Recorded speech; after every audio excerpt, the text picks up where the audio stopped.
Hello friends, ഇന്നത്തെ എപ്പിസോഡിൽ സേതുമാധവന് മക്കൾ പുറത്തു നിന്ന് നനയുന്നത് കണ്ട് മനസ്സ് അലിയുന്നു. ഉടനെ തന്നെ സേതുമാധവൻ അതിനെക്കുറിച്ച് അവന്തികയോട് സംസാരിക്കാനായി ആഗ്രഹിക്കുമ്പോൾ അവന്തിക താഴേക്ക് ഇറങ്ങി വന്നു. അവന്തികയെ എന്ന് വിളിച്ചതും അവന്തികയ്ക്ക് സേതുമാധവൻ പറയാമെന്നത് എന്താണെന്ന് മനസ്സിലായി. ഉടനെ തന്നെ സേതുമാധവനോട് അവന്തിക പറഞ്ഞു, അച്ഛൻ പറയാൻ ഉദ്ദേശിക്കുന്നത് എന്താന്ന് എനിക്ക് മനസ്സിലായി അച്ഛാ, പക്ഷെ അത് നടക്കില്ല. അത് കേട്ടതോടെ സേതുമാധവൻ ആകെ നിരാശയിലായി. മോളെ, ഇപ്പോഴത്തെ അവസ്ഥയിൽ അവർ നിങ്ങളോട് രണ്ടുപേരോടും ചെയ്ത തെറ്റ് എത്ര വലുതാണെന്ന് എനിക്കറിയാം. പക്ഷേ ആതിരയുടെ വയറ്റിൽ സന്ദീപിന്റെ കുഞ്ഞുണ്ട്. അക്കാര്യം മോള് മറക്കരുത്. അതുപോലെ തന്നെ ഈ കുടുംബത്തിൽ നിന്ന് എൻ്റെ മക്കൾ എല്ലാവരും പടിയിറങ്ങാനായി കാത്തു നിൽക്കുകയാണ്. അതോടൊപ്പം അന്ന് നന്ദനും ഇതുപോലെ വാശിയുടെ പുറത്ത് ഈ വീട് വിട്ട് ഇറങ്ങിപ്പോയതിന്റെ തീരാനഷ്ടം ഇപ്പോ എല്ലാവരും അനുഭവിക്കുന്നുണ്ട്. അതിൽ ഏറെയും നീയാണ് ആ ദുഃഖം അനുഭവിക്കുന്നത്. അത് മറക്കണ്ട മോളെ എന്ന് സേതുമാധവൻ പറയുമ്പോൾ അവസാനം അവന്തിക കുറച്ചു നേരത്തേക്ക് ആലോചിച്ചിട്ട് പറഞ്ഞു, അച്ഛാ, ഞാനിപ്പോ എന്താ പറയേണ്ടത് എന്ന് ചോദിച്ചപ്പോ ഉടനെ സേതുമാധവൻ പറഞ്ഞു, മോളെ, ഒരു നീർക്കുമളയുടെ ആയുസേ ഉള്ളൂ ഈ അച്ഛന് ഇപ്പോ. അത് മോൾക്കറിയാമല്ലോ. നിമിഷ നേരം കൊണ്ട് ഈ ജീവൻ വെടിയുന്ന സാഹചര്യത്തിലാണ് അച്ഛൻ്റെ ആരോഗ്യസ്ഥിതി ഇപ്പോൾ. അതുകൊണ്ട് തന്നെ എപ്പോൾ വേണമെങ്കിലും എനിക്ക് ഈ ലോകത്തോട് വിട പറയേണ്ടി വരും. അങ്ങനെ ഒരു സാഹചര്യത്തിൽ ഞാൻ ഇപ്പോൾ ജീവിച്ചു പോകുന്നത്. ഈ സമയത്ത് എൻ്റെ മക്കളെല്ലാവരും എൻ്റെ അരികിൽ നിന്ന് പോയി കഴിഞ്ഞാൽ ഉണ്ടാകാൻ പോകുന്ന വേദന അത് അച്ഛന് താങ്ങാൻ കഴിയുന്നതിലും അപ്പുറമാണ് എന്ന് സേതുമാധവൻ അവന്തികയോട് അറിയിച്ചു. അതെല്ലാം കേട്ടതിന് ശേഷം അവന്തിക സേതുമാധവന്റെ മുന്നിൽ വീണ്ടും അഭിനയിക്കുന്നു. അച്ഛൻ്റെ ഈ വാക്കുകൾ കേൾക്കുമ്പോൾ എനിക്ക് മറ്റെന്തിനേക്കാളും, ഞങ്ങളുടെ വാശിയേക്കാളും ഒക്കെ വലുത് അച്ഛൻ്റെ ആരോഗ്യം തന്നെയാണ്. അതുകൊണ്ട് തന്നെ അച്ഛന് വേണ്ടി ഞാൻ സമ്മതിക്കാം. അവർ തിരിച്ചു വന്നോട്ടെ. പക്ഷേ ആതിരയോട് മാത്രമേ എനിക്ക് വിരോധമുണ്ടായിരുന്നുള്ളൂ. അതുകൊണ്ട് തന്നെ ഒരു കണ്ടീഷനിൽ മാത്രം ഞാൻ അവരെ തിരികെ കയറാൻ അനുവദിക്കാമെന്ന് അവന്തിക അറിയിച്ചു. അതിനുശേഷം സേതുമാധവൻ കുട നിവർത്തിക്കൊണ്ട് മഴ നനഞ്ഞു നിൽക്കുന്ന തന്റെ മക്കൾക്കരികിലേക്ക് ചെല്ലുന്നു. അതിൽ മൂത്തയാളായ ശശിയെ സേതുമാധവൻ വിളിച്ചു. ശശി, നീ മറ്റുള്ള എല്ലാവരോടും അകത്തേക്ക് കയറി വരാൻ പറയൂ എന്നറിയിച്ചു. അത് കേട്ടതോടെ ശശിക്കും സന്ദീപിനും വലിയ സന്തോഷമാകുന്നു. ഉടനെ തന്നെ ശശിയും സന്ദീപും ഒപ്പം അർച്ചനയും ആതിരയും എല്ലാവരും വേഗം നെല്ലിശ്ശേരിയിലേക്ക് മടങ്ങി വരുന്നതിന്റെ സന്തോഷത്തിൽ വാതിക്കലേക്ക് എത്തി. ശശി ഉടനെ സന്ദീപിനോടും ആതിരയോടും പറഞ്ഞു, അച്ഛന്റെ സ്ഥാനത്ത് നിന്ന് അച്ഛൻ പറയുന്നത് പകരം ഞാൻ പറയുന്നതേ ഉള്ളൂ. നിങ്ങൾ എല്ലാവരും വളരെ സന്തോഷത്തോടെ തന്നെ അകത്തേക്ക് കയറി വന്നു. വലതുകാൽ വെച്ച് കയറി വാ ആതിരെ എന്ന് പറഞ്ഞു ആതിരയോടും സന്ദീപിനോടും അകത്തേക്ക് കയറി വരാനായി ശശി പറഞ്ഞു. അങ്ങനെ എല്ലാവരും വളരെ സന്തോഷത്തോടെ കയറുമ്പോൾ സന്ദീപും ആതിരയും അകത്തേക്ക് വലതുകാൽ വെച്ച് ആ നെല്ലിശ്ശേരിയുടെ പടി കടന്ന് അകത്തേക്ക് കയറുമ്പോൾ പെട്ടെന്ന് സേതുമാധവൻ പറഞ്ഞു, നിൽക്ക്. അത് കേട്ട ഉടനെ എല്ലാവരും ഞെട്ടി. എന്താ കാര്യം എന്നറിയാതെ അതിശയത്തോടെ നോക്കുമ്പോൾ സേതുമാധവൻ അറിയിച്ചു, ആതിരയും സന്ദീപും ഇവിടേക്ക് കയറുന്നതിന് മുൻപ് ഈ കുടുംബത്തോട് ചെയ്ത തെറ്റുകളും ചതികളും അത് അല്ലാതായി തീരുന്നില്ല. തെറ്റും ചതിയുമായി തന്നെ നിലനിൽക്കുകയാണ്. അതുകൊണ്ട് തന്നെ ഇവിടെ ആതിരയ്ക്ക് മാത്രം ഈ വീട്ടിലേക്ക് കയറാം, സന്ദീപിന് നെല്ലിശ്ശേരി വിട്ടിറങ്ങാം എന്ന് അറിയിച്ചു. ഇത് കേട്ട ഉടനെ ആതിരയും മറ്റെല്ലാവരും ആകെ ഞെട്ടിത്തെറിച്ചു നോക്കി. ഉടനെ തന്നെ സന്ദീപ് ആകെ വിഷമത്തോടെ അങ്ങനെ നിൽക്കുമ്പോൾ ആതിര സന്ദീപിനെ ദയനീയമായി നോക്കുന്നു.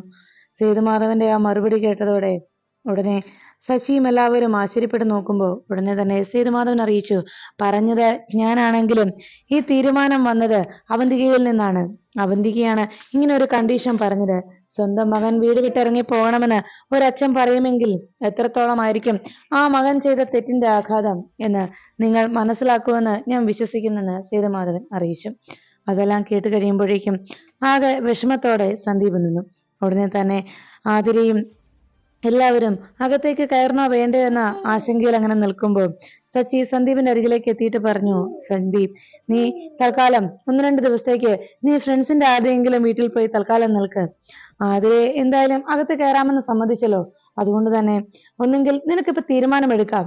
നീ ഈ വീടിന്റെ പടി ഇറങ്ങുകയാണോ, അല്ല ഞങ്ങൾ എല്ലാവരും നീ ഈ വീട്ടിൽ നിന്ന് പോകാൻ തീരുമാനിച്ചാൽ നീ പോകുന്നില്ല എന്നുള്ള തീരുമാനത്തിലാണ് നിൽക്കുന്നതെങ്കിൽ ആതിരയുടെയും നിന്റെയും ഒപ്പം ഞങ്ങൾ എല്ലാവരും ഈ വീട്ടിൽ നിന്ന് ഇപ്പോൾ തന്നെ പുറത്തിറങ്ങും. അതല്ല, നീ ആതിരയെ ഞങ്ങളെല്ലാം ഇവിടെ നിർത്തിക്കൊണ്ട് നീ സ്വയം ഇവിടുന്ന് ഇറങ്ങിപ്പോകാനാണ് തീരുമാനിക്കുന്നതെങ്കിൽ അങ്ങനെ എന്നറിയിച്ചു. ഉടനെ ആതിര പറഞ്ഞു, അതെ സന്ദീപേട്ട, തൽക്കാലം സന്ദീപേട്ട മാത്രം പോകുന്നതാണ് നല്ലത്. ആതിര ഇവിടെ നിൽക്കട്ടെ. ആതിരയെ കയറ്റാനായി അവന്തികേടത്തി സമ്മതിച്ചല്ലോ. ഇനി അതുമല്ല, ഇവിടെ ഇങ്ങനെ സന്ദീപേട്ടൻ ആലോചിച്ചതെന്ന് അവന്തികേടത്തിയുടെ ഇപ്പോഴത്തെ തീരുമാനത്തിൽ നിന്ന് അവന്തികേടത്തി പിന്മാറുന്നതിന് മുൻപ് എത്രയും വേഗം ഇവിടെ നിന്ന് പോകാൻ നോക്ക് സന്ദീപേട്ട എന്ന് സ്നേഹയും പറഞ്ഞു. അത് കേട്ട ഉടനെ തന്നെ സന്ദീപ് പറഞ്ഞു, ശരിയാ, നിങ്ങളെല്ലാം പറയുന്നത് സത്യം തന്നെയാ. കുറച്ചു ദിവസത്തേക്ക് ഞാൻ ഇവിടെ നിന്ന് മാറി നിൽക്കുന്ന മതിയല്ലോ. അതുകൊണ്ട് നിങ്ങൾക്ക് എല്ലാവർക്കും അകത്ത് കയറാമല്ലോ. അതാ നല്ലത്. എന്തായാലും ആതിരെ ഈ വീട്ടിൽ കയറ്റാനല്ലേ നമ്മളെല്ലാവരും ആഗ്രഹിച്ചത്. അതെന്തായാലും സാധിച്ചു കിട്ടുമല്ലോ. അത് മതി.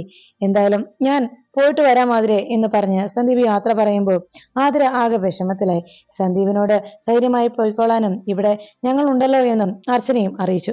അത് കേട്ട ഉടനെ തന്നെ സന്ദീപ് പറഞ്ഞു, ശരിയാ, ഏടത്തി പറഞ്ഞതുപോലെ ഇവിടെ നിങ്ങൾ എല്ലാവരും ഉള്ളതാണ് എന്റെ ധൈര്യം എന്ന് പറഞ്ഞു സന്ദീപ് ആതിരയെ അവർക്കരികിലാക്കി അവരോട് യാത്ര പറഞ്ഞ് ഇറങ്ങി.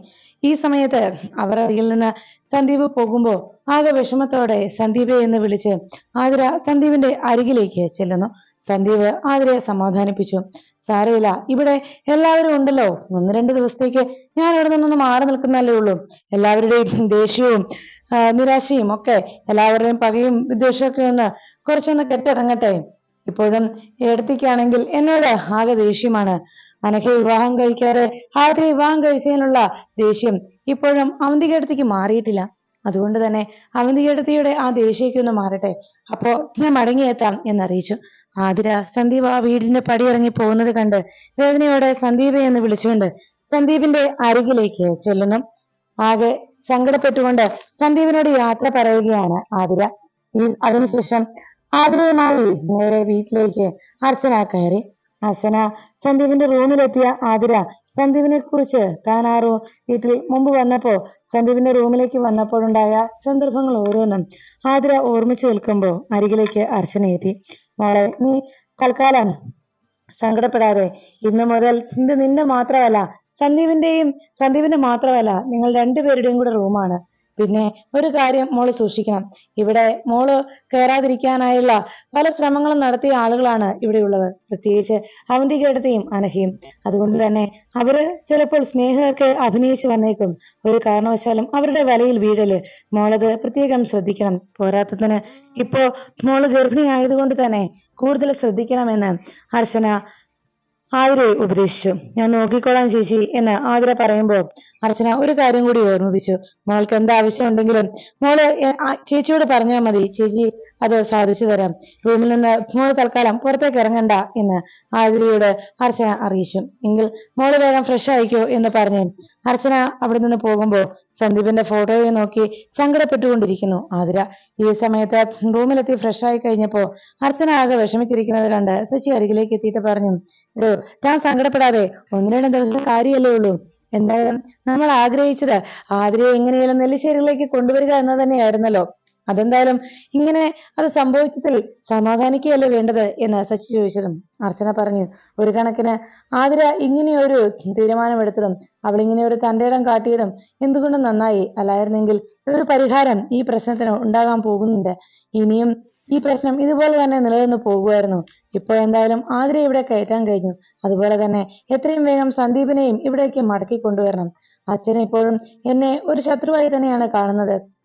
അച്ഛൻ എന്നെ പലപ്പോഴും പല കാര്യങ്ങളിലും എന്നെ അകറ്റി നിർത്തുകയാണ്. ഇപ്പോ അച്ഛന്റെ മനസ്സിൽ എന്നോടുള്ള ദേഷ്യം എത്രത്തോളമാണെന്ന് എനിക്കറിയാം. എന്തിന് എന്നോട് ഇങ്ങനെ ചെയ്തു എന്നൊരു ചോദ്യം അച്ഛന്റെ ഭാഗത്തു നിന്നുണ്ടായിരുന്നെങ്കിൽ, അച്ഛൻ എന്നോട് അങ്ങനെ ഒന്ന് ചോദിച്ചിരുന്നെങ്കിൽ ഇപ്പോഴുള്ള എന്റെ വേദന കുറെ കുറയുമായിരുന്നു. പക്ഷേ അച്ഛൻ അങ്ങനെ പോലും എന്നോടൊന്നും ചോദിക്കാൻ കൂട്ടാക്കുന്നില്ല. എനിക്കൊന്ന് മുഖം തരാൻ പോലും അച്ഛൻ തയ്യാറാകുന്നില്ല.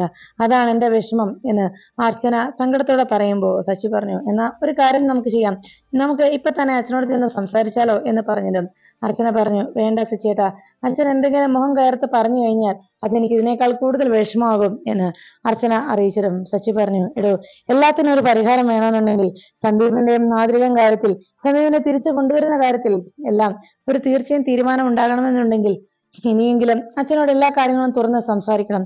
എന്നാൽ മാത്രമേ അതിന് പരിഹാരം ഉണ്ടാവൂ. താൻ പറഞ്ഞതുപോലെ താനാണ് ഇതെല്ലാം ചെയ്തു കൂട്ടിയെന്ന് പറഞ്ഞാലും അച്ഛൻ ഇപ്പോഴും എന്നോട് പോലും അക്കാര്യത്തിൽ ദേഷ്യമാണ്, എന്നോട് പോലും അച്ഛന് അക്കാര്യത്തിൽ വിരോധമുണ്ട് എന്ന് അറിയിച്ചു. അത് കേട്ട ഉടനെ അർച്ചന പറഞ്ഞു, ശശിയേട്ടാ ഇനിയിപ്പോ എന്താ നമ്മൾ ചെയ്യുക എന്ന് ചോദിച്ചിരും. ശശി പറഞ്ഞു, താനൊന്നും വിഷമിക്കാതെ നമുക്കിത് അച്ഛനോട് സംസാരിക്കാം, അത് തന്നെയാ നല്ലത്.